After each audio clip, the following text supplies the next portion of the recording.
Today I'm going to show you guys one counter that would drastically make you more dangerous on the feet. But before I show it to you guys, watch this clip.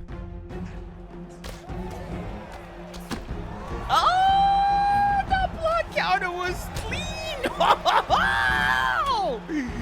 Let me tell you, there's only one other player in this goddamn community that block counters like I do, and that name is that's Romero. Ain't nobody else block countering like this. Now the block counter was added in UFC 3, specifically update number 8. And as you can see on the screen, block counters gives you the ability to bypass the hit stun that occurs when your opponent lands a specific strike into your block and you counter with the correct strike. Now the inspiration for this is just straight up boxing, watching the way boxers will catch and then counter, which essentially means they block and then they counter where the opponent is open. Now there are many variations of this, of course. You've got the rear hook catch into the rear hook counter, you've got the rear hook catch into the lead body hook, and so on and so forth. But the one we definitely wanted to make sure that we got in was the lead hook catch into the lead hook counter. So how do you actually do this? Well, the first thing to keep in mind is that you have to be in opposite stances for this to work. If you are in orthodox and your opponent is in the same exact stance, it's not going to work. So you have to be in the opposite stance. So southpaw, orthodox, orthodox, southpaw, because the shot has to land on your lead hand for you to then counter with the same exact hand. And when that happens, it looks like this.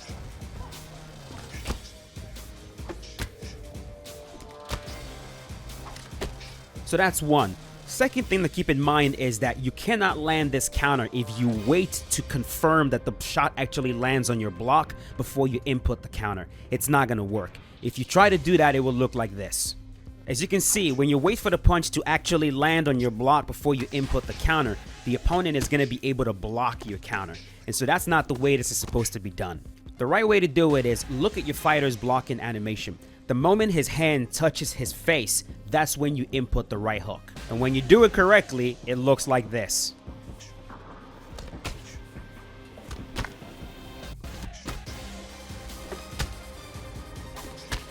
Now this will require a lot of practice and it will require you to get used to this timing. But if you can get used to this timing, it is going to make your striking so much more dangerous.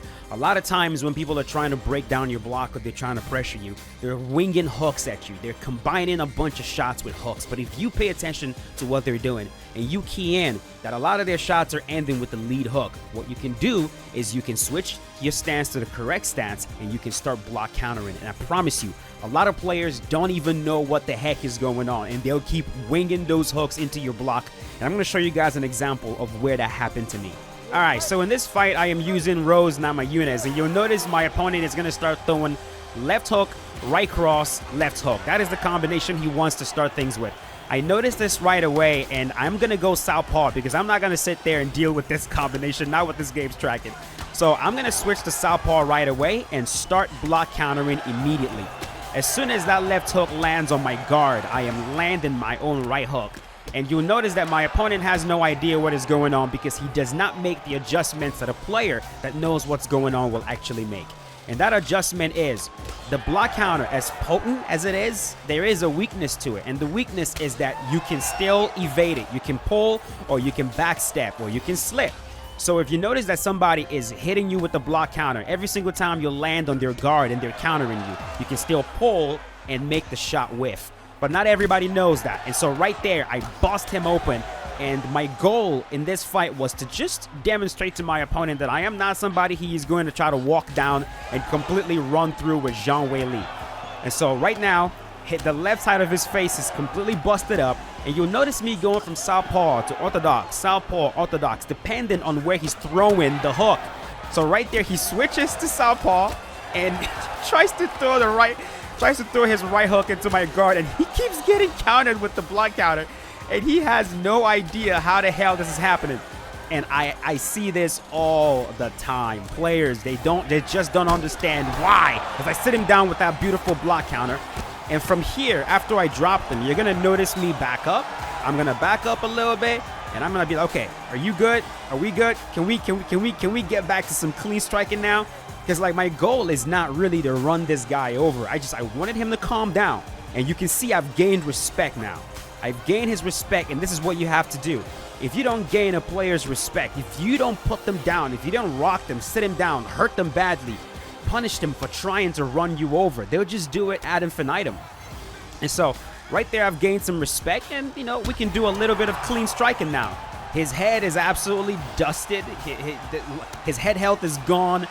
He's busted open. It's only a matter of time before the freaking referee stops the fight and calls in the doctor. And this fight at this point is pretty much lost. It's lost because he kept throwing that hook into my guard. And you can tell it's a combination that he's very, very, very used to throwing. It's something he does in every single fight. And this is probably the very first time somebody dealt with that. Like, seriously dealt with that.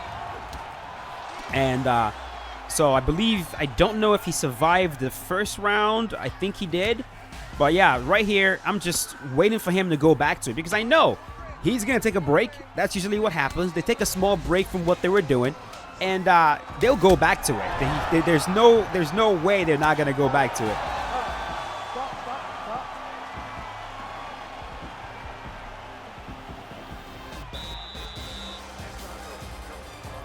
As you can see in between rounds, that face is absolutely busted up. Cuts all over the place just from getting countered.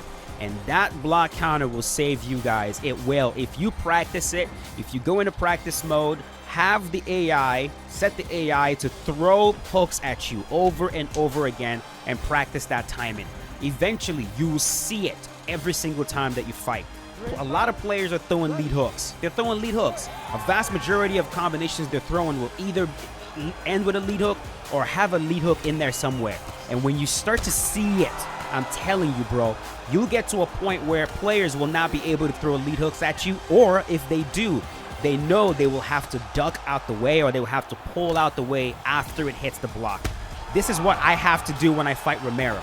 If I fight Romero, I'm not throwing lead hooks at him without immediately trying to pull or trying to duck, because he is going to block counter you. He will absolutely block counter you just like that. You got to be very, very careful with that. So practice this combination. It might look like something small. It might look like it's not going to have that much of an impact, but I promise you guys, it will have an impact. Like, I get so confident right now when I see somebody that's trying to throw hooks into my guard. I love it. I love it. I'm like, please bring it on. Now, this particular fight, I was trying to get something specific. I was trying to end the fight with a head kick, which is why this fight hasn't ended right now. And you guys will see why I was trying to do that with this fight later.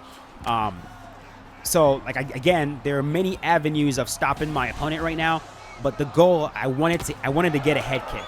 Any head kick. Roundhouse to the head, front kick to the face, doesn't matter. I just wanted to end this fight with a head kick. I see that she goes right there. She goes back to the hook. He's like, can I go back to it yet? No, you can't.